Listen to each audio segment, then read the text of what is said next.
Imam Ghazali talks a little bit about the science of ilm al-kalam, or the science of speculative theology. And he said that it is unlike the other sciences, the other disciplines, namely fiqh, jurisprudence, and tafsir, and hadith, and all of the other Islamic sciences. And he says fiqh and hadith and tafsir, they're like nutrition. You can never get too much of them. You can always study them. And they're good for the believer, for the Muslim. They'll never be harmful. But he said that ilm al-kalam, which was more of a historical development than something that happened in the early period, is more like medicine. When Muslims were expanding and the borders of Islam were expanding beyond the Arabian Peninsula, many other different types of people came into the deen, and they included in this area of the world Anatolia and what was formerly Byzantium, including North Africa, including the Indian subcontinent, and many of them had prior religions. They were either Zoroastrians, or they were Christians, or they were Jews, and they had also revealed books that they read, and they also had their own sects, and they also had their own disputations. And so the ulama of Ahl Sunnah found that to suffice themselves with what the scholars of the early period said, such as Malik, Shafi'i, Abu Hanifa, Ahmad ibn Hanbal, Sufyan al-Thawri, and others, where they would read the Quran, and in those particular areas where the meanings were ambiguous, they would say, we read them as they came and we understand them without delving into particular interpretations of those verses. But they found that this didn't suffice with people who were coming into the religion. And they had to take a different approach to talking about these verses in the Quran, as well as many issues in Islam that are similar to theological issues that were with the people who came into the deen. And so the science, or the discipline of ilm al-kalam, was developed, whereas they can offer logical, rational arguments for things such as the existence of God and the necessary nature of the existence of God, and for the nature of sending of the prophets and why they were sent, why the prophets were sent, and these things. And so that developed as a whole science. And much of it also developed and came out of the discipline of logic that was inherited from the Greek system. And there have been differences of opinion regarding the permissibility of studying this type of ilm al-kalam. And what we should be basically aware of is that the ilm al-kalam, or the theology that many of us study now, is actually doesn't really resemble what Imam Ghazali is talking about in the Ihya. What we study now is more of a very creedal type of theology, where it's very basic, where we have a set of creed to memorize and to understand, and then very basic rudimentary arguments about understanding the attributes and the existence of God and so forth. What Imam Ghazali is talking about is something far more complex and difficult to grasp. But nevertheless, he said it had a purpose, and continues to have a purpose, in that it's a type of discipline that's considered as a treatment, a medicine for a particular time, a particular place, and particular people. And he said that not everyone should delve into this type of speculative theology. And he mentioned 3 major attributes for someone who was going to do so. And he said first is that it had to be someone who's fully dedicated to learning the discipline, and someone who had full time to do so. التفرغ والتخصص. So they have the full dedication, at the same time they delve into it wholeheartedly, because it's not the type of discipline that you can read a little bit of and then go and run with it. And then he said also such a person would have to be highly intelligent. It's not for people who have difficulty with things that are even less difficult than the science of ilm al-kalam or speculative theology. And finally, he said they should be people of diyana, people of taqwa, people who are pious, and that they need to know how to use it in a proper way at the proper time. So after Ghazali mentions all of that, and it's a long few pages about ilm al-kalam and speculative theology, he gets back to the main issue that he's concerned with this particular chapter, and that's namely ma'rifah, knowing Allah subhanahu wa ta'ala. And he says the key to ma'rifah is mujahada, and defeating the lower appetites. So struggling And Ghazali's path was a path of mujahada. It was a path based upon staying up at night, and a path of hunger, and a path of offering the night vigil, the night prayer, and a path of prescribed isolation from people at certain times. In other words, for a way for the shahawat, or for the lower appetites, to be overcome and to be defeated. And also to seek Allah subhanahu wa ta'ala, al-iqbal ala Allah subhanahu wa ta'ala, to actually continually seek Him and to not lose sight of that. So when Ghazali talks about ma'rifah, and he says that the way that it can be earned is not so much by reading about creed and reading about disputation, but it's something that Allah sends and puts in the hearts, he then goes into his discussion about ظواهر العلوم وأسرار العلوم, the outward sciences and the inward sciences, the outward disciplines and the inward disciplines. And he uses a hadith that was narrated on the Prophet ﷺ. It's Sahih Ibn Hibban. It's narrated, إن للقرآن ظاهرا وباطنا وحدا ومطلعا. The Quran has an outward aspect, it has an inward aspect, it has a definitive aspect, and it has a point of departure. And many of us, when we read the Quran, we have some glimpse of this. And the Quran is the book that when you read it, you never tire of reading it. And when you go back to it, you find things in it you didn't find the first time. And when you go to the second and third time, you still find new things. And in fact, those who continue to read the Quran will always find things in it that they didn't find the time before, because Allah is giving that person those things. He's receiving inspiration. And one of the best ways to really know Allah subhanahu wa ta'ala, especially after one has been able to rid themselves of some of their lower appetites, is by reading the Quran. And the Quran should be everyone's aspiration. The Quran should be the thing that you read so much, it occupies your thoughts. You reflect upon its verses. And especially, this is encouraged during the month of Ramadan, as we're approaching the month of Ramadan itself.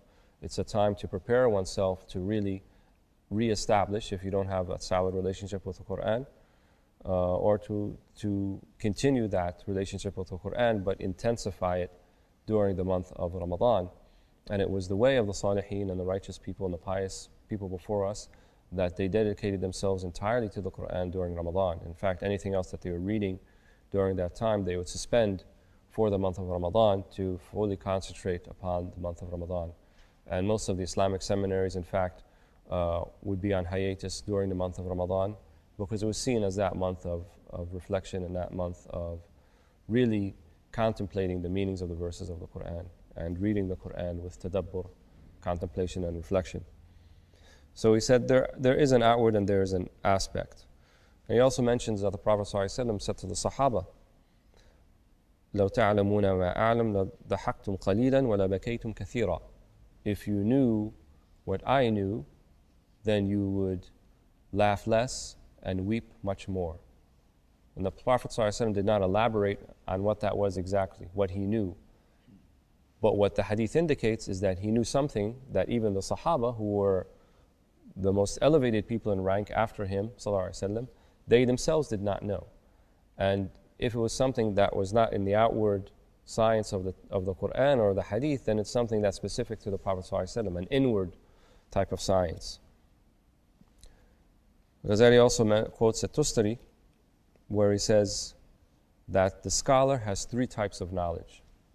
The first is an outward type of knowledge that he teaches to the people, which includes tafsir, hadith, Arabic language, mustalah al-hadith, the science of hadith, ilm al-rijal, things that are dealing with the outward sciences. Then he has a second type of knowledge, which is an inward type of knowledge that he could not teach to or disseminate to except to those people who could understand that type of knowledge. So not to everyone. It's not for all people.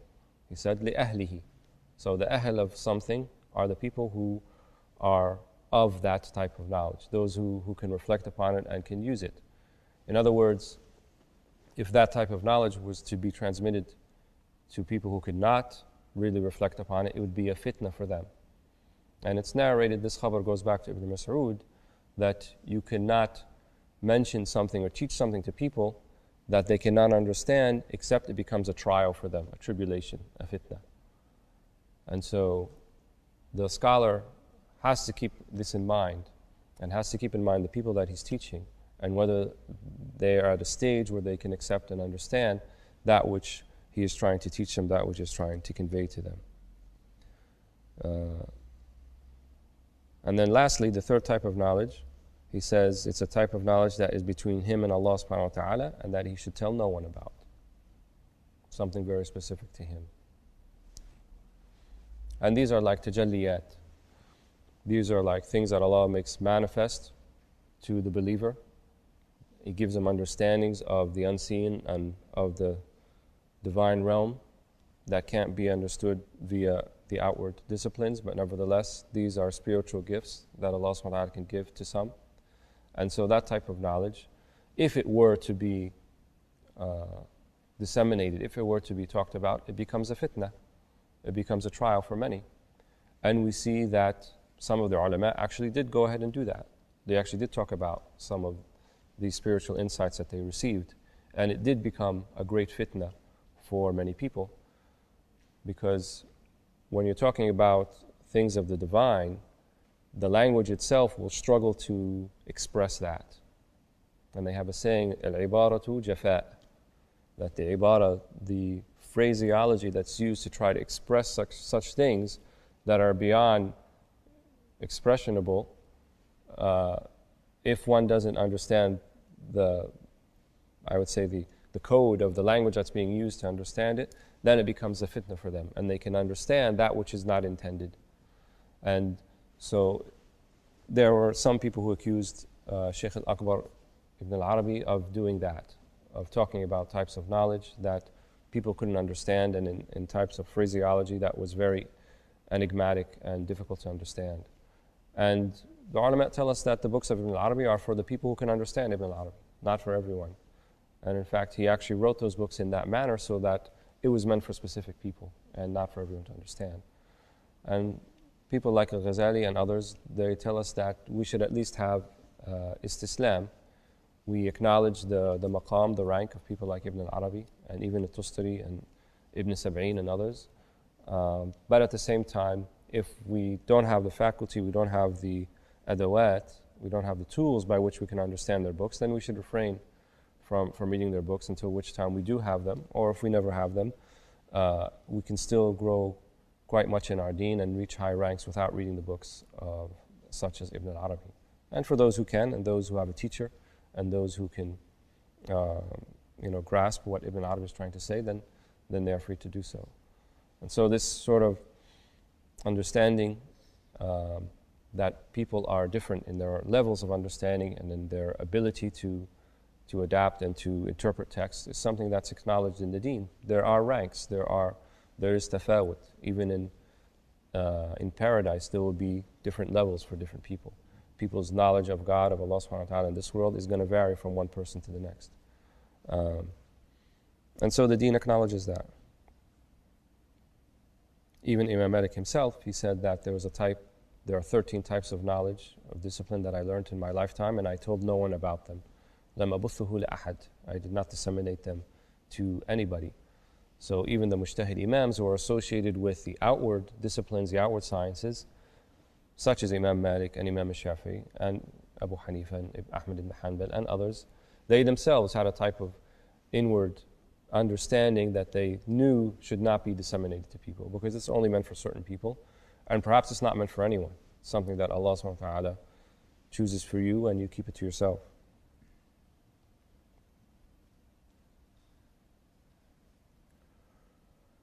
Then Imam al-Ghazali, he talks about that what is the reason that some of the inward understandings are not understood by everyone or are not meant for everybody. If there's so much benefit in them and they are really a way to ma'rifah, then why can't everyone avail themselves of that type of knowledge? And he mentioned several reasons. The first is that they could be quite precise and difficult to understand to begin with. That the nature of what's being spoken about requires someone who's well versed in the discipline and very intelligent, and not everyone has the ability to do so. And we're exhorted to speak to people in a language they can understand. خاطب الناس على قدر عقولهم. Speak to the people at a level that's commensurate with that they can understand, in a manner they can understand, in a language they understand. And that's one of the cornerstones of da'wah, of speaking to people about the deen, is that you have to put it in a way, in a manner that they can understand.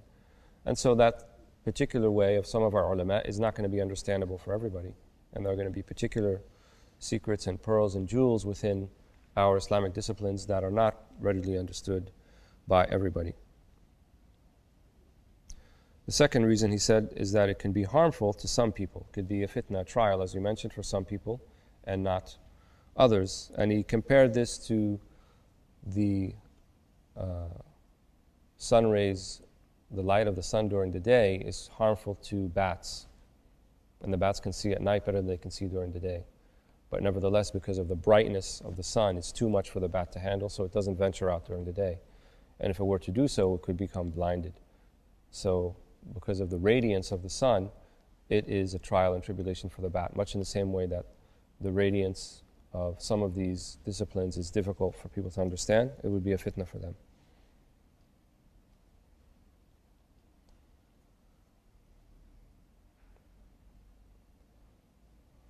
And he also says that some of these disciplines, some of the knowledge that is learned by people, can be mentioned in a way that is easy to understand and adapt, and only later on, after they reflect upon it and after they've tasted some of those meanings, then it becomes more apparent and more clear. And such is ma'rifah. So the descriptions, for example, of paradise and of hellfire that is mentioned hadith, Ghazali compares this to if you see someone from afar and it's a dark night, it's not a moonlit night, and they're behind some type of curtain, you can make out a shape, you can make out a form, and you sort of understand that there's a person there. But you don't have immediate and precise knowledge of what that is exactly. And so when we understand the creed, such is our knowledge in the beginning. We have a basic understanding, but dhawq, or a type of immediate knowledge of this, such as we really see it as it is something that can be brought about by a study of the inward sciences that Allah subhanahu wa ta'ala can give you as He pleases. And so if the person comes from behind the veil and then the daylight shows upon him and the sun rays come through, then at that point it's more clear than it was before. And so many of our awliya have seen these type of visions, have received this type of knowledge, where knowledge of the unseen becomes more clear to them based upon their reflection upon it and based upon Allah giving them tawfiq. And so that doesn't happen for everyone. It's not apparent for everyone. And then finally he says some of the verses, if understood in a literal form, would not be understandable. And sometimes it's more of an eloquence of the state of something than the tongue of something. And he uses the example, وَإِن مِّن شَيْءٍ إِلَّا يُسَبِّحُ بِحَمْدِهِ. And there is nothing, and he says the words nothing, that except that it hymns the praises of God, except that it makes tasbih of Allah subhanahu wa ta'ala. And so someone who was to take that literally, they would start thinking and say, well, how does the mountain praise God? Does it have an ability to speak? Does it have a tongue? Does it have fingers and a sibha that it can count on? Things like that. But what's meant in the verse is lisan al-hal, that the hal, right, the state of the mountain, the state of the river, the state of the ocean, the state of the whale, the state of all the creatures on earth have a way of making tasbih. And that's why the verse ends, وَلَكِنْ لَا تَفْقَهُونَ تَسْبِيحَهُمْ. But you do not understand, right? It's unintelligible to you, their types of tasbih, how it's making tasbih. But not for everyone. Some people do understand how they're making tasbih. For people such as the Prophet ﷺ, he would actually, in an almost physical sense, hear it, because he would walk through and walk by rocks, and they would give salam back to the Prophet ﷺ, inanimate things, trees and rocks and things of that sort. So he had complete and precise understanding of how this tasbih was made, of how these inanimate objects were praising the hymns of Allah subhanahu wa ta'ala. And Allah can give this to people, right? And it could be unclear in the beginning and then it becomes clear later on.